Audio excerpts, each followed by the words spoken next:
பங்குனி உத்திரத்தின் சிறப்புகள் பற்றி தெரிந்து கொள்ளுங்கள். 12வது மாதமான பங்குனியும் 12வது நட்சத்திரமான உத்திரமும் இணையும் புனித நாள்தான் பங்குனி உத்திரம். இந்த நாளில் விரதம் இருப்பார்கள்.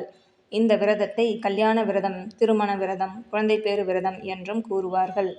சிவபெருமான் அன்னை பார்வதி தேவியோடு மணக்கோலத்தில் சுந்தரமூர்த்தி நாயனார் மதுரையில் காட்சி தந்த திருநாள்.